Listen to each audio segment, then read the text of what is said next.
صلوا على محمد وآل محمد.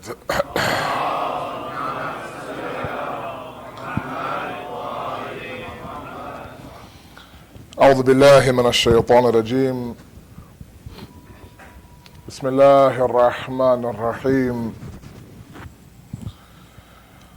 الحمد لله الذي لا يبلغ مدحته القائلون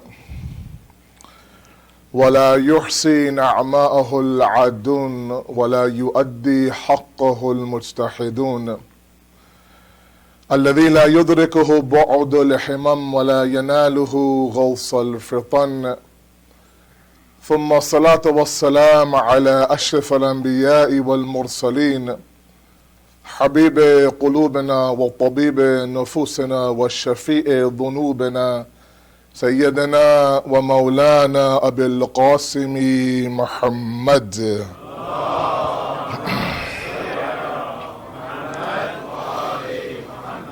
وعلى آل بيته الطيبين الطاهرين المعصومين المظلومين، لا سيما بقية الله في الأرضين، صاحب العصر والزمان، خليفة الرحمن، إمام الإنس والجان، ولعن الله وعداهم أجمعين إلى يوم الدين. أما بعد، فقد قال الله وقوله الحق. بسم الله الرحمن الرحيم. الذين قالوا ربنا الله ثم استقاموا تتنزل عليهم الملائكة ألا يخافوا ألا تخافوا وتحزنوا وأبشروا بالجنة التي كنتم توعدون. صلوا على محمد وآل محمد.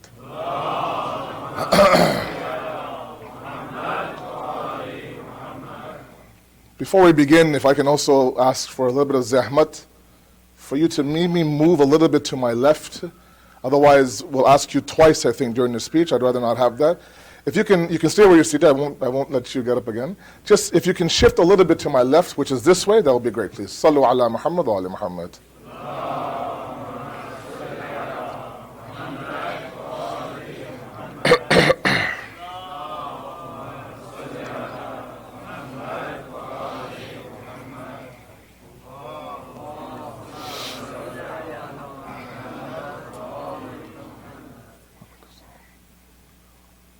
Thank you very much.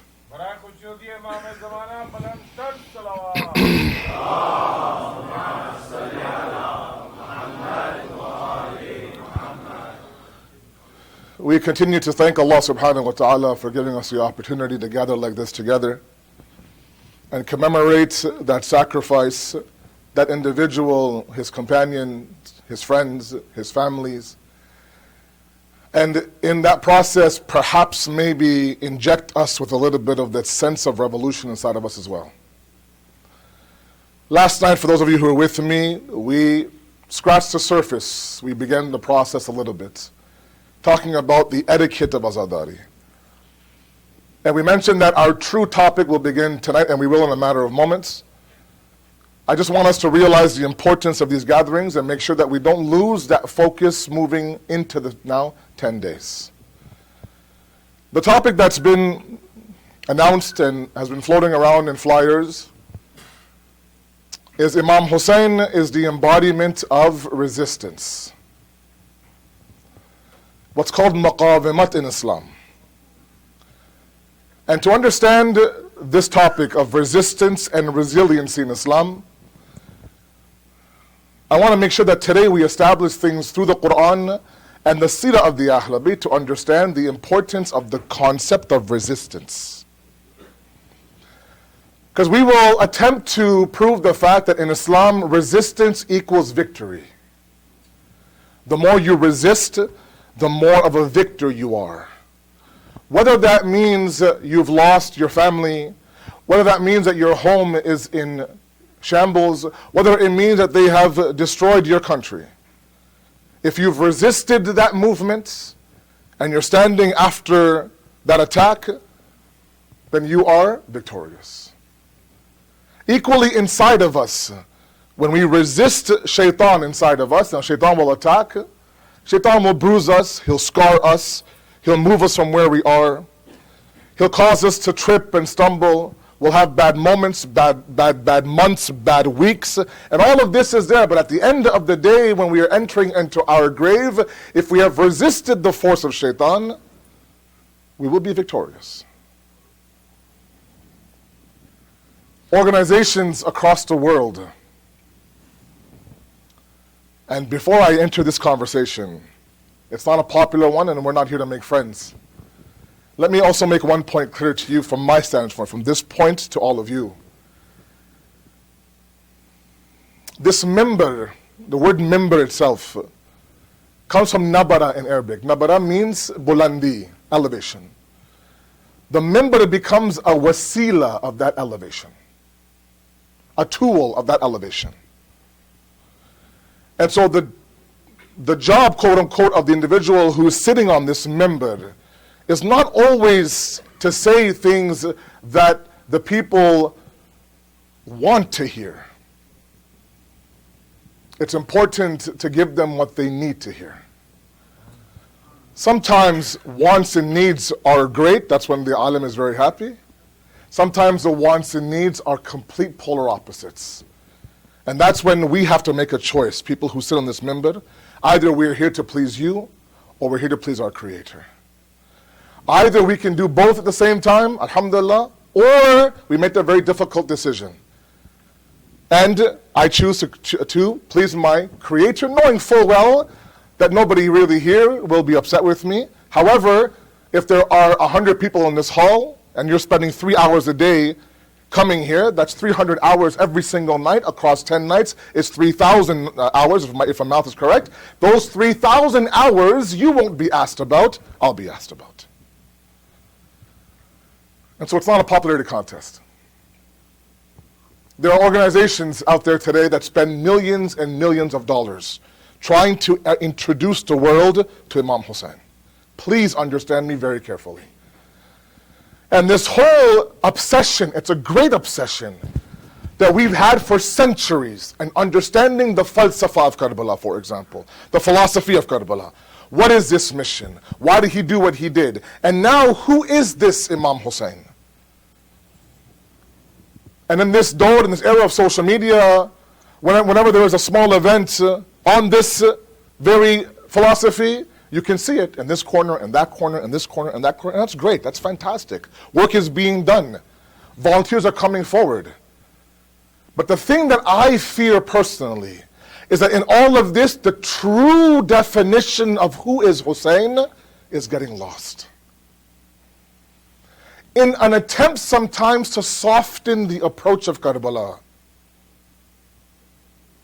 in an attempt sometimes to please individuals who may not be pleased with us, in an attempt sometimes, like I said, to assimilate in societies, we sacrifice the true essence of Imam Hussein's mission. We reduce him to teddy bears, to roses, to hot chocolate on a cold winter day. And in the process, what we end up doing is that we take such a brilliant mission like Imam Hussein's and we equal it or equate it to that of the likes of Gandhi and Dr. King and the Pope and Mother Teresa and Malcolm X. And while all of these are great revolutionaries, there's no comparison to Imam Hussain. If the tragedy in the land of Karbala is the only piece of earth on this planet that is equal to heaven, and I don't think there's anybody in this room who doubts that. Ulama have said time and time again, if there's heaven on earth, that heaven resides in Karbala. If there is no day like that of Imam Hussain, and these are not my words, when he's sitting there beside his brother Imam Mushtaba alayhi salatu wassalam,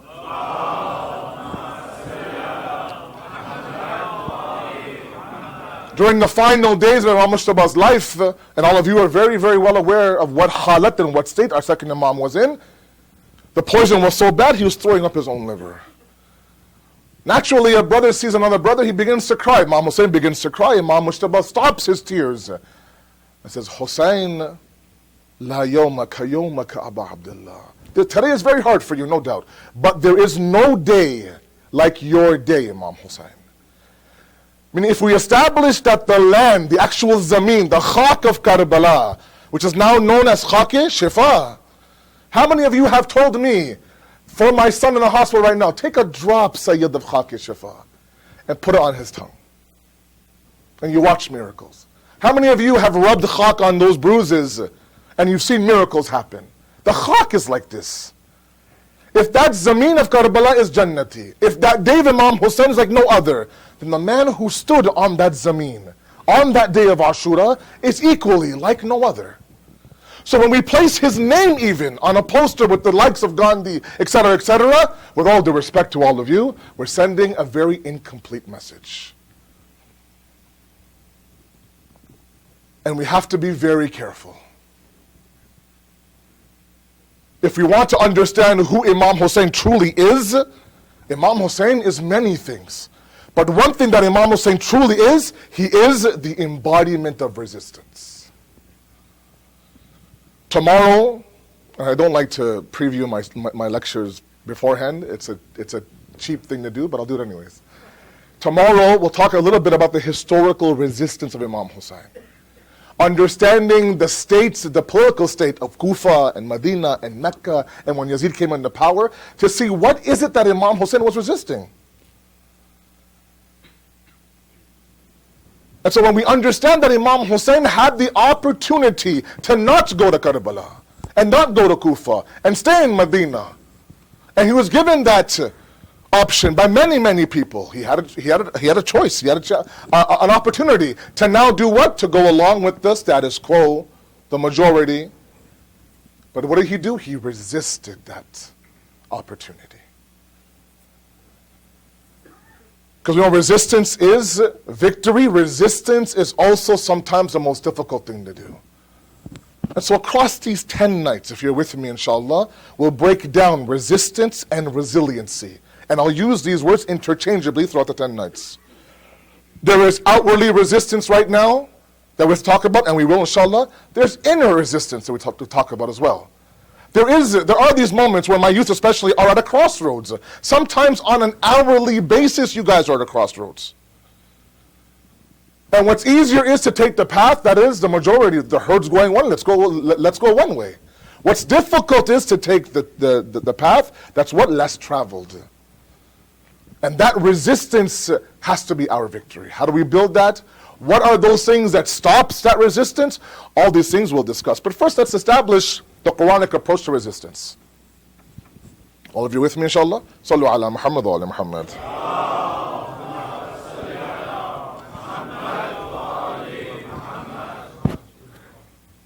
Please don't get me wrong. Understand where I'm coming from.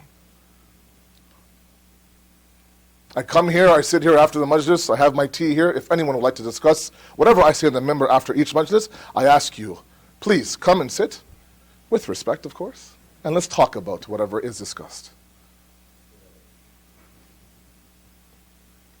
Let's be careful if we want to present Imam Hussain to the outside masses, and we should bring them into here. We should bring our Sunni brothers into this building. We should bring our non-Muslims into this building. Let them see what we discuss. Let them see what we do. Let them see how many young kids are here on a school night. And let them ask why. What is this big deal? Why there's so many people on such a gloomy day outside here, dressed in black, listening attentively for 45 minutes to someone like me. But what I don't want is this apologetic approach to Imam Hussain. Please. This idea that, look, he's not blood, he's not gory, he's not fighting, he's not battle. He is this, a nice rose on Mother's Day. He's hot chocolate on a very cold winter's day. This is Imam Hussain. Please, with all due respect. Imam Hussain didn't apologize for anything that he did. Why are we apologizing? What is this all about? If anything, he stood there, he told you what to do. If it means that you die with honor, you die with honor. Don't live on your knees.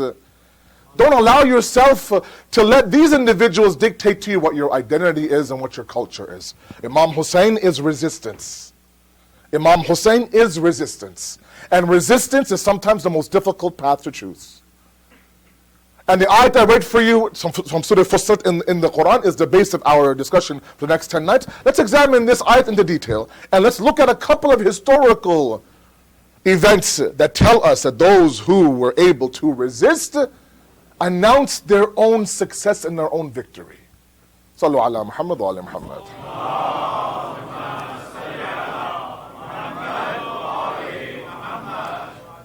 ayat starts off by saying, إِنَّ الَّذِينَ قَالُوا رَبُّنَ اللَّهُ.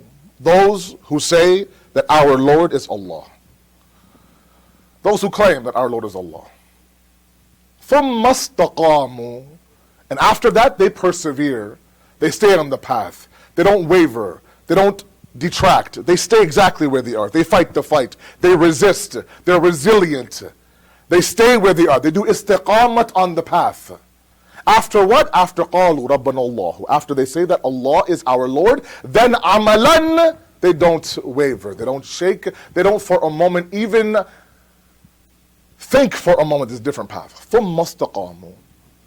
This is where the victory comes in. Allah says, if you are someone like that, if you qawlan say that Allah is my Rabb, if you amalan also do istiqamat, you can expect what? تَتَنَزَّلُ عَلَيْهِمُ الْمَلَائِكَةِ.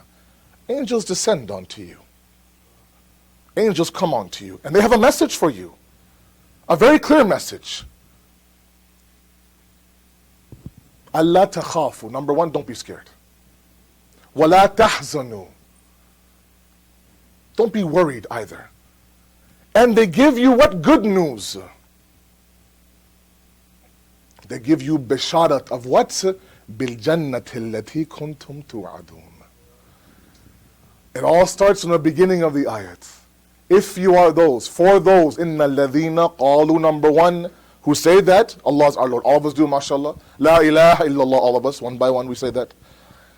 ثُمَّ اسْتَقَامُوا is the jar in the root of this verse.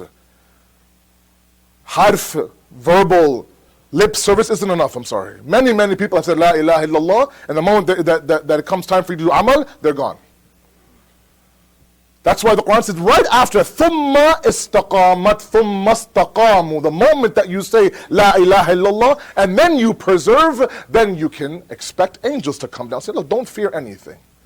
You might be in the minority, there might be 10% of you, there might be 1% of you, there might be a threat against you. Don't fear anything.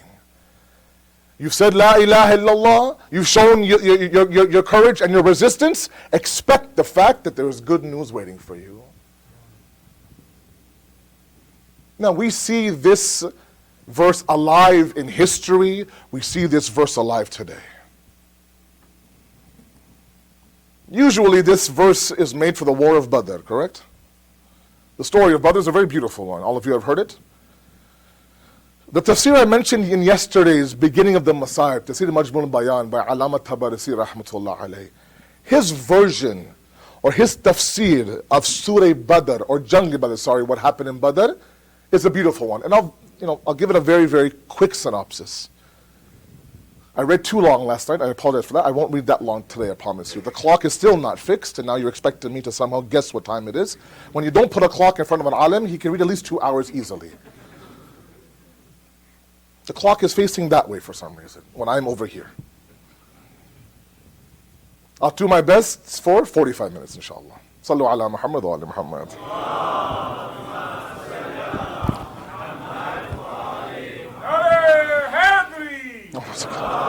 I have a phone, thank you very much.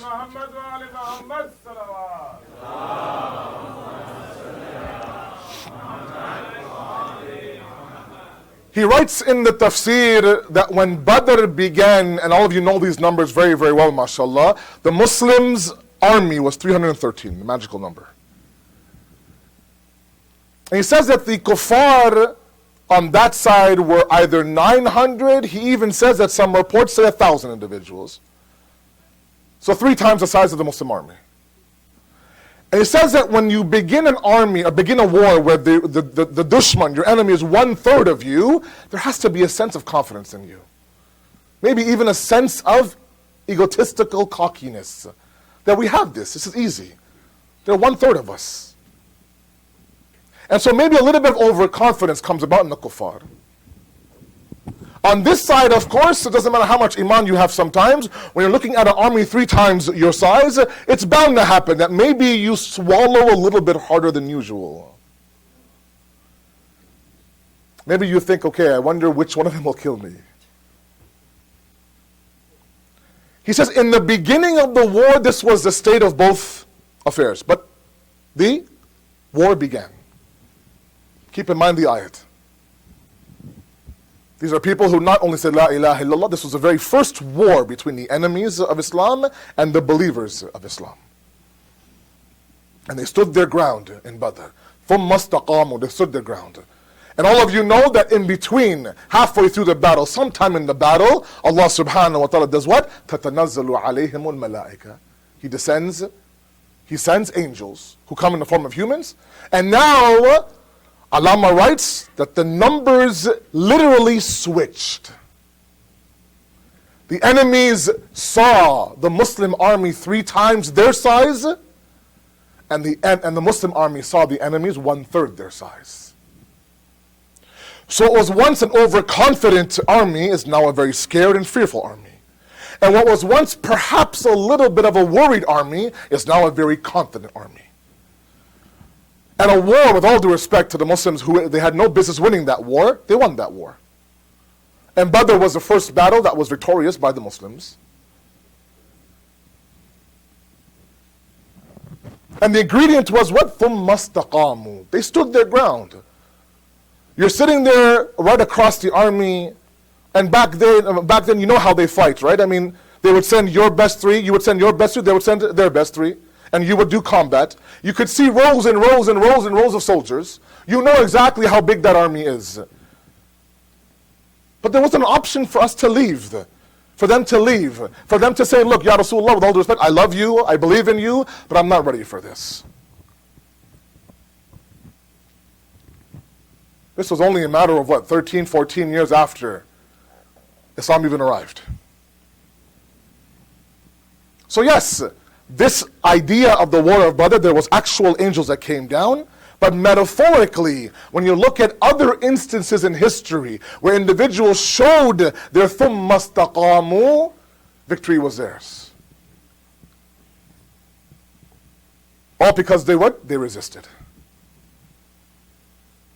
Let's go back a matter of 9 years. The 33-day war in the summer of 2006. The kuffar in Badr talked about the idea that in the beginning of the war, and again, Allama writes this in his tafsir, I would see the Muslims here and there, every so often. But as the battle went on, it seemed like everywhere I looked, I saw Muslims. And I wondered, where did these people come from? They weren't there in the beginning of the war. We would destroy an individual, and right behind him would be 2 or 3 more Muslims ready to attack us during Badr. When I interviewed some Israeli soldiers during the 2006 33-day war against southern Lebanon, they had the exact same quote, literally.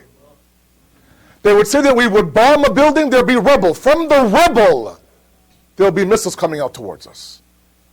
We hear gunfire. We could have sworn there'd be soldiers. We go there, there's no soldiers. How can there be soldiers? It's dead rubble, it's a broken building.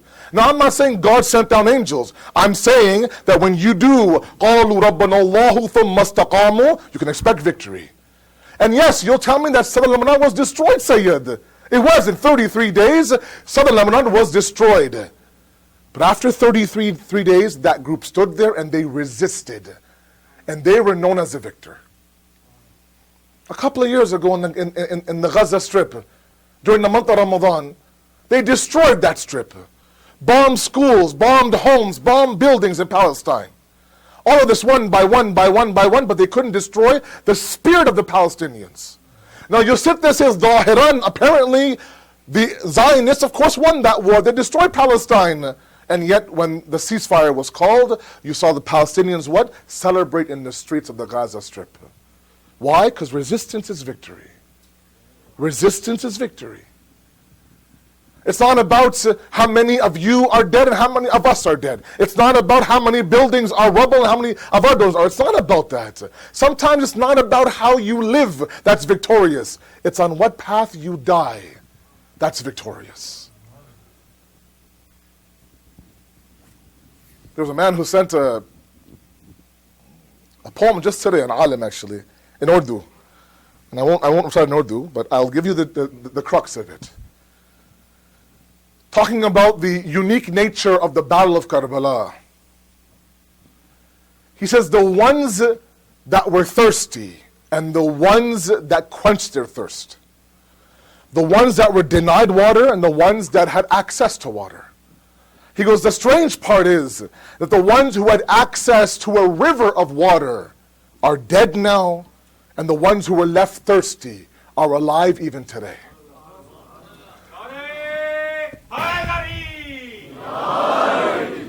Resistance is victory. And outside of us, resistance is victory, and inside of us also, resistance is victory. The more you resist, and you're bound sometimes to struggle, to stumble, you're bound to have difficult moments. Let me give you one more example, and then we'll move on. Sallu ala Muhammad wa ali Muhammad.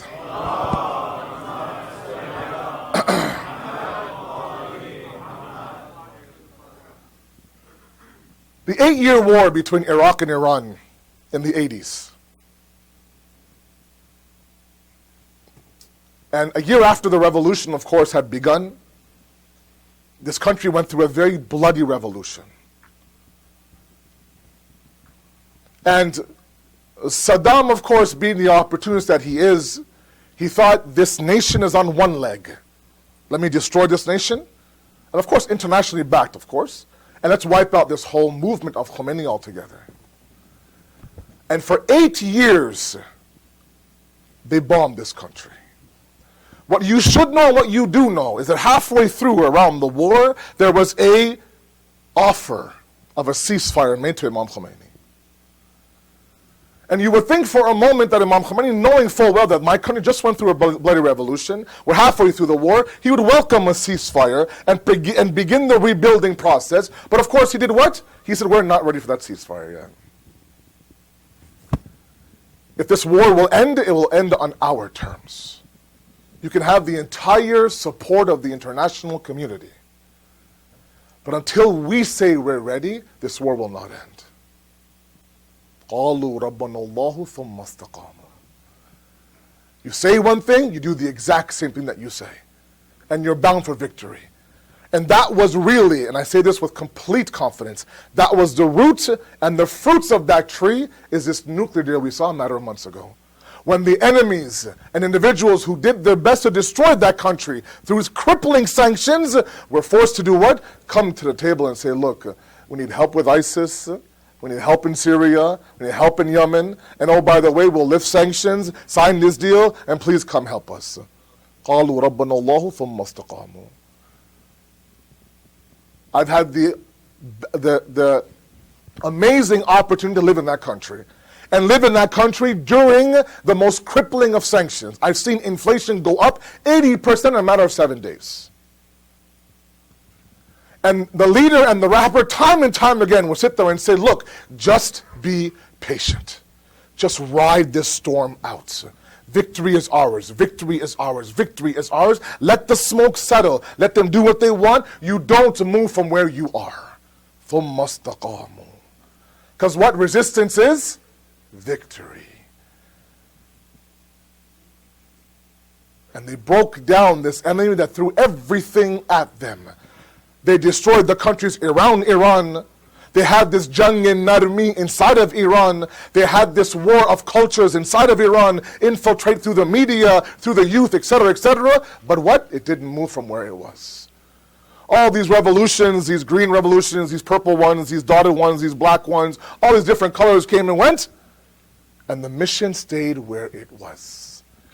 Because resistance, I'll say it 10 more times, is victory. And he stood where he was. He took his nation also to stay where they are. And the result is that now there is a lineup at the entrance of Iran of countries who want to come and say, please, we want to do business with you now.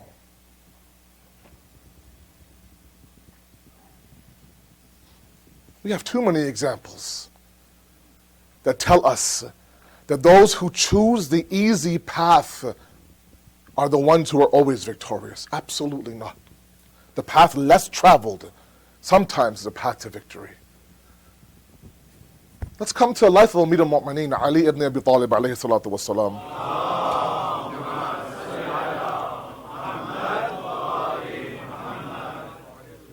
Very, very quickly. We know that when Amir al-Mu'mineen was struck with Ibn Muljam's sword in the morning of the 19th of Ramadan, didn't cry out, didn't complain, didn't say anything. What he did do was he announced his success. Fusto Rabbil Kaaba. I swear by this, the Lord of this Kaaba, this Ali is kamiyab. He's successful. The ulama have had many, many things to say about why did he at this moment decide to announce his success. This is a man who killed 70 kuffar in Badr. This is a man who ripped the door of Khaybar. This is a man who destroyed Amr ibn Abdawud and was called Kullu Iman. This is a man who was Man Kuntu Mawla, right? This is a man who had so many accolades. He could have announced his victory and success way before that morning. After the war of Badr, when the Holy Prophet is giving his sermon to the families of the Shuhada, a very famous waqiyah. He described the status of the shaheed so much that after the khutbah, Amir al-Mu'mineen was crying. And when Rasulullah approached Amir al-Mu'mineen, he says, Ali, why do you cry? He says, Ya Rasulullah, was I not worthy of shahadat? That Allah spared me in this war? Am I not worthy of that maqam that you talk about in your khutbah moments ago? The Prophet then begins to cry himself and says, Ali, you will also taste shahadat. There'll come a time when your white beard is drenched with your own blood. Now, if I was told that, I'd ask, where am I going to be? Who's going to do it? Where will I be? What about my family? What about my wife and kids? He doesn't say any of that. He asks the Prophet one question. Will I be on the path of yaqeen when that happens, Ya Rasulullah? He says, yes, you will be. So everything that this dunya threw at Amir al-Mu'mineen, please follow me. Everything that this dunya threw at Amir al-Mu'mineen, from Saqifa to the shahadat of his wife, to the killing of his children, to stripping of his rights, all these things one by one this dunya threw at him. And when he had ample opportunity to sell his soul out to the dunya, he did what? He resisted. When Abu Sufyan's coming to him after Saqifa and saying, Ali, this khilafat is the Bani Hashims. You know that, I know that, they know that. And you're standing here letting this happen. He says, look, I have an offer to make to you. You say the word, I'll have my boys come and get this khilafat back for you.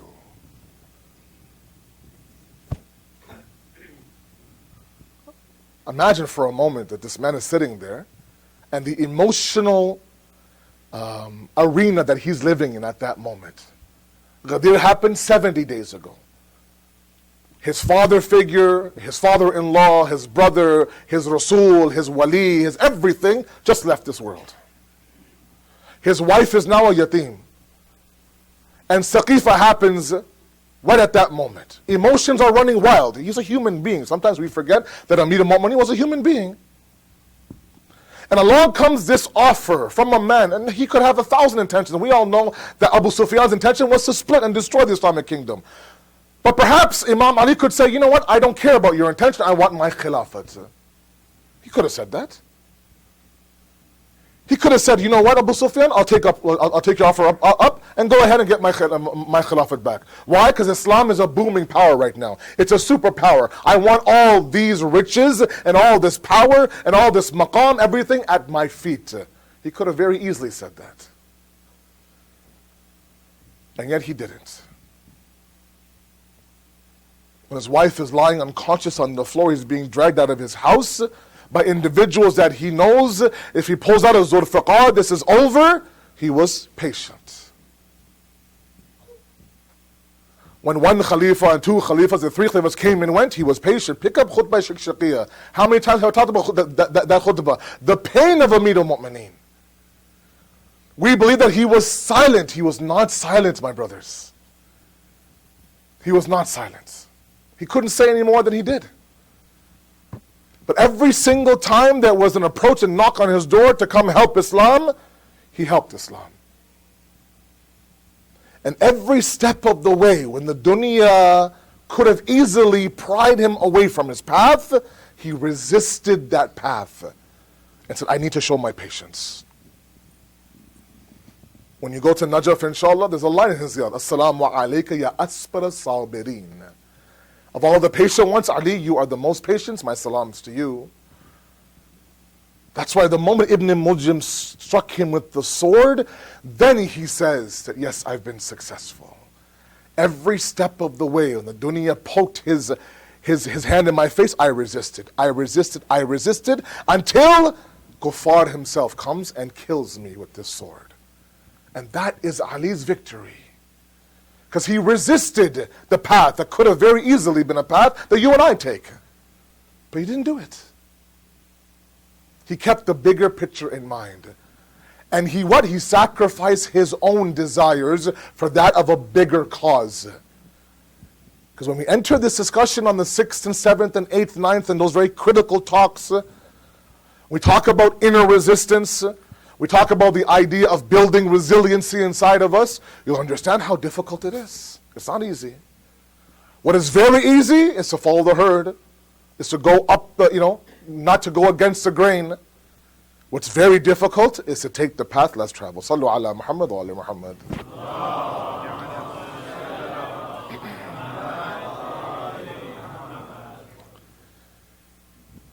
The Quran also in Surah Qalam, this is a very ajib verse. When Allah subhanahu wa ta'ala is addressing the Holy Prophet, and he actually tells the Prophet not to be like another prophet. He says, فَاصْبِرْ لِحُكْمِ رَبِّكَ. Be patient. Wait patiently for the hukm of your Lord. Just be patient. وَلَا تَكُنْ كَالصَّاحِبِ الْحُوتِ إِذْ نَادَى وَهُوَ مَقْذُومٌ. And don't be like the companion of the whale, the ayat says, when he called out while he was in distress. Meaning, don't be like who? Nabi Yunus. Now, it's not a disrespect, of course, to Prophet Yunus. It is actually an ayat that elevates the status of Rasulullah to be what? To be the Ashraf al-Makhluqat, the best creation out there. We do have levels in prophethood. We don't have levels in imams.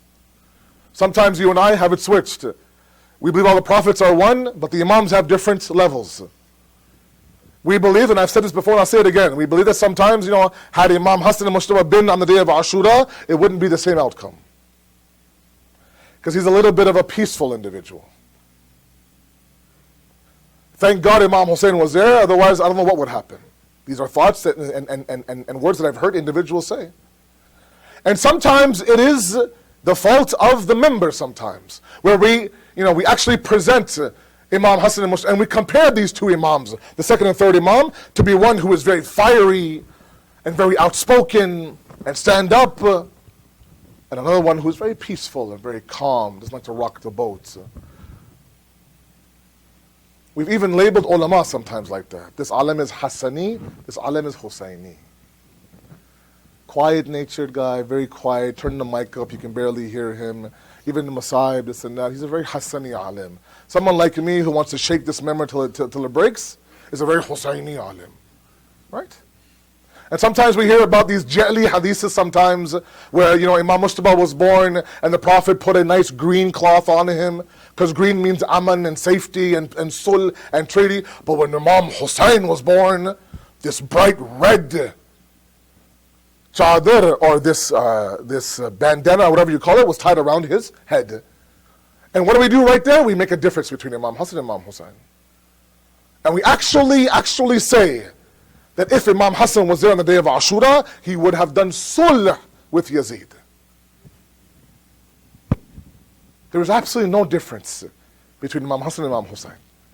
Across all 12 Imams, you can cut and paste wherever you want, whatever era, they'll do exactly what the Imam before them did.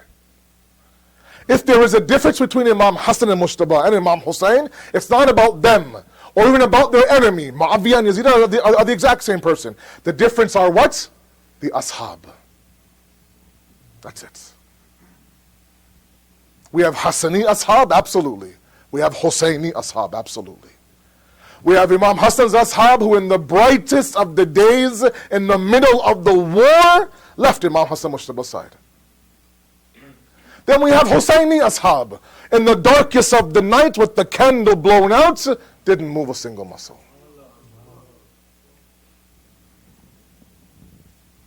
So we don't have levels in imamat. We have levels, of course, in prophethood. Ulul Azam and all these things that these kids, I'm sure, have learned at Sunday school. We have prophets who have done tarki ola, no sins. All prophets are sinless, of course, they're all ma'soom. But when there is two paths of a mustahab act or a preferred act, one is more preferred over the other, one is more ola than the other. When they choose the other over ola, they've done something called tarki ola. There's a whole philosophy what that is, and that's a different discussion. You can ask Sheikh Jafri when he comes back, inshallah. Nabi Yunus did something called tarki ola. What did he do? Very, very quickly, as many of you know, he was sent to the people of Nineveh to go and preach the idea of La ilaha illallah. There is one God, one God, one God. Please forget all these idols, forget all these planets, forget yourself. Worship one Allah, worship one Allah. And these people in their stubbornness wouldn't accept that message. And Nabi Yunus became a little bit impatient. And without the permission of Allah, he left those people and left them to themselves. What was better was, of course, to stay and do your best to be patient and to work with these individuals. But he did a tarki ola. Neither one is a mistake. One is better than the other. He chose the other one. Khair. And as we know, of course, he was swallowed by a whale, a mammal. There's different versions of what the actual animal was. Unharmed, of course. Allah subhanahu wa ta'ala wanted him to recognize what he did wrong through himself. And that's why, of course, in Namaz al-Ghufayla we recite what? فَنَادَى فِي ظُلَمَاتٍ أَنْ لَا إِلَهَ إِلَّا أَنْتَ سُبْحَانَكَ إِنِّي كُنْتُ مِنَ الظَّالِمِينَ. Asad. إِنِّي كُنْتُ مِنَ الظَّالِمِينَ. The glory be to you. He calls out in the darkest of the stomachs of that mammal that Allah, you are one, there's no one else like you. Subhanaka, glory be to you. I was the one that wronged myself. He doesn't want the Prophet of Allah to be like وَالْقَدْ صَاحِبِ الْحُوتِ, the companion of the whale. Meaning what? Resist. They'll call you names. Resist. They'll throw feces at you. Resist. They'll throw garbage at you. Resist. They'll banish you. Put sanctions on you. Economic sanctions. Social sanctions. All of them won't work. Didn't work back then. Doesn't work today either. I'm sorry.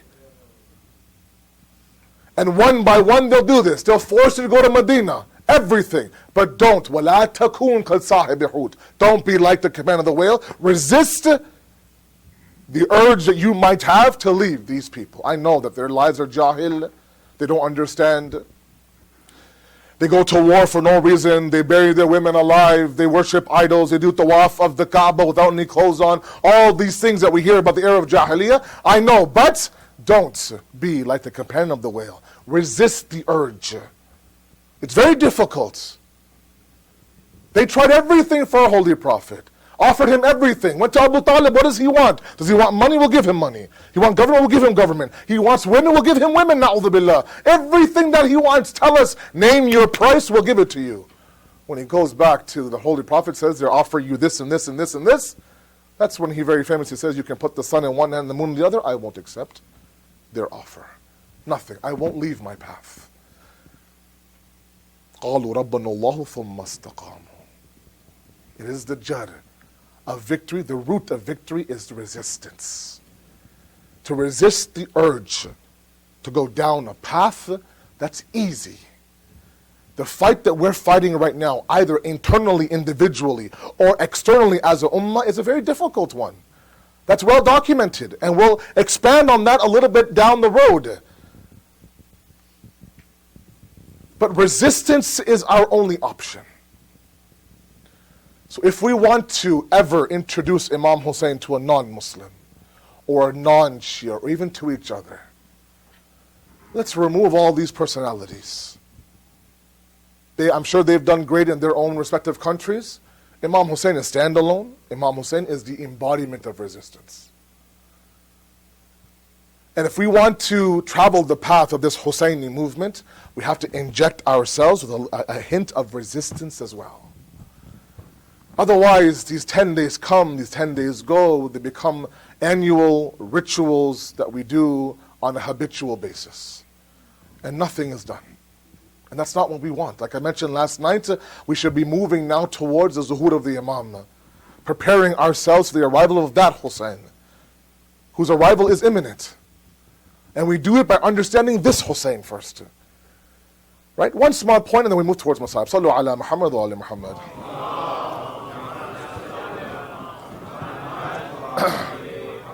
You see, there are two things, very, very quickly. One is Shaheed, one is Shahid.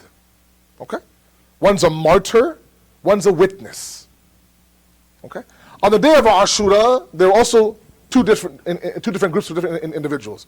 The Shaheed being Imam Hussain, the Shahid being those who witnessed this martyrdom, who were aware of it. The Shaheed has his responsibility, the Shahid has his responsibility. We equally are Shahids on the Shahadat of Imam Hussain. We haven't witnessed with our own eyes, of course, but our hearts, our minds, our ilm, our ears, everything, even what we've read, we've witnessed it through those various tools. If the Shaheed's responsibility is to sacrifice everything he has, from his children, to his siblings, to his companions, to his own blood, if that's his responsibility, the Shahid's responsibility is to continue the path of the Shaheed. Imam Hussain did his part as a Shaheed. It's now high time we do our part as the Shahid. And part of that is to understand why he did what he did. What was his mentality? When he was offered, and tomorrow we'll discuss that, when he was offered by very senior companions, well respected in our world, to sit at home in Medina, do your dars, guide your people, let Yazid do what he wants to do. Don't rock the boat. Don't go to Kufa for sure.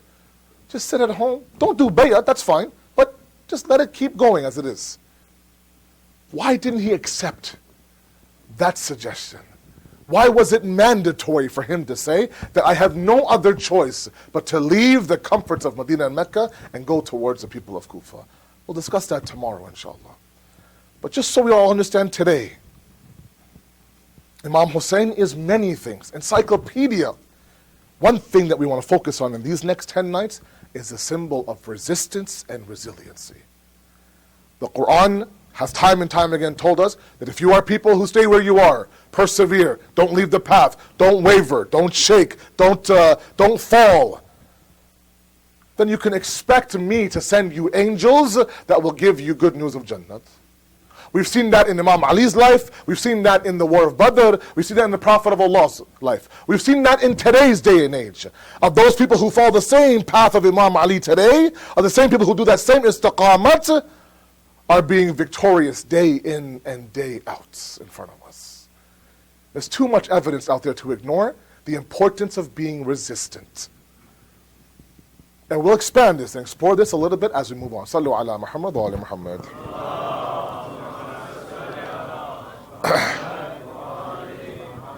Sallallahu alayka ya Aba Abdullah. We've reached the second night of the month of Muharram. Tomorrow being the second day. And I wanted to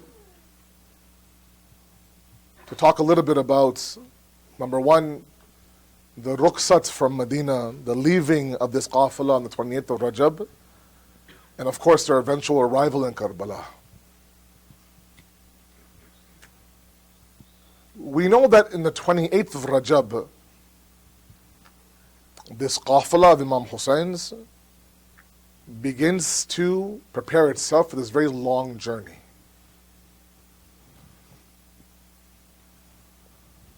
Imam Hussain, of course, has around him his young blood. Ali Akbar is there, Qasim is there, Ona Muhammad are there. Abu Fazl, of course, is right beside him every step of the way. And they prepare this qafila, this caravan, to move towards Kufa. And one by one, as they begin to mount the children, get them settled in onto the camels and the horses,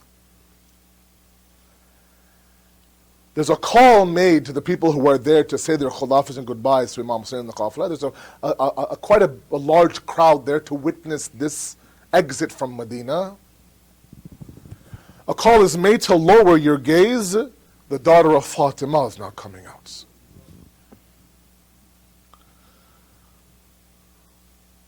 This was the same Zainab